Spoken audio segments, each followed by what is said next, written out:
How much do you think pastors are subconsciously being chosen for their charisma over maybe their spiritual gifting? There's a lot of charismatic pastors, right? Oh, I know. Yeah. I know. We've had students here. I can think of one young man here who was very charismatic. He just oozes with charm and giftedness and outgoing and an excellent speaker. But he came up short in his moral life. He really wasn't fit morally to be a pastor. And he's a pastor somewhere out there today. And I talked to him about it before he graduated, and it didn't do any good. Yeah. And the school cautioned him, and it didn't do any good. And so I told him, you're going to be a fox guarding the hen house. You're going to take advantage of women in the congregation if you don't change.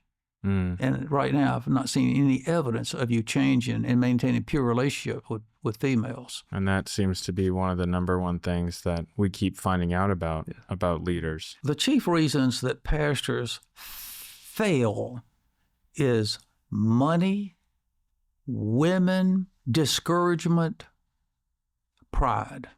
You know, Proverbs says, a man is tested by the praise he receives. And you're in the spotlight, and you're a good preacher, you're a good counselor, and you're a good-looking man.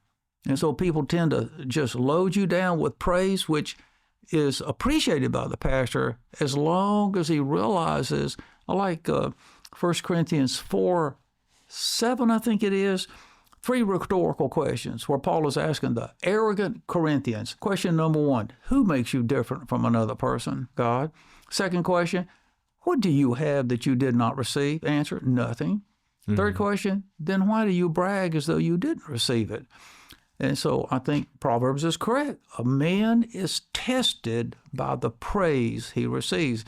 And good pastors, good preachers, skilled men in the pulpit and the pastorate, they get a lot of praise. Oh, I pray that they handle that humbly, because it can go to our head. I think it was John Bunyan who, after he had preached, a woman came up to him and told him, oh, that was the most amazing sermon I've ever heard. And he's like, yeah, thank you. Satan already told me that.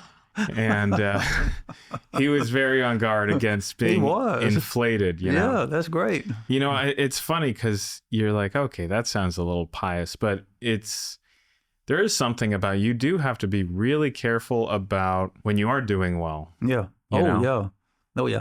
And I would also add, please don't take this in a pejorative manner. I don't mean it this way. But people are attracted to those in the spotlight. Rock and roll singers, actors, politicians, athletes, pastors.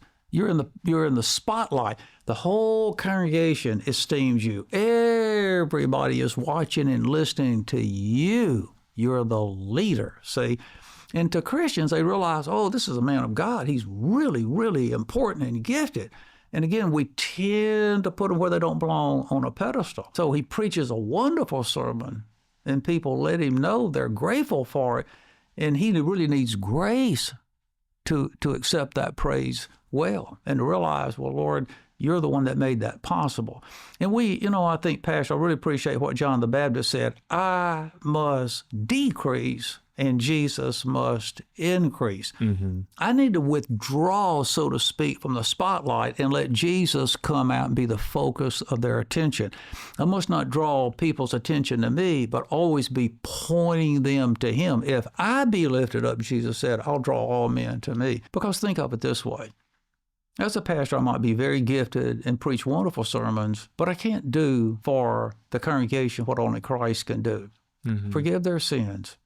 Bring them into a relationship with the Holy God. Be their ultimate shepherd throughout life. He's the one who leads them. I can advise, but he's the one who leads them. Raise them from the dead someday. I'm not going to be able to do that. Keep them out of hell. Take them to heaven and give them eternal life. So I need to make them disciples of Christ and get their focus on him and not me. So the Baptist was correct when he said, I need to decrease, get out of the way, get out of the spotlight. Jesus needs to increase.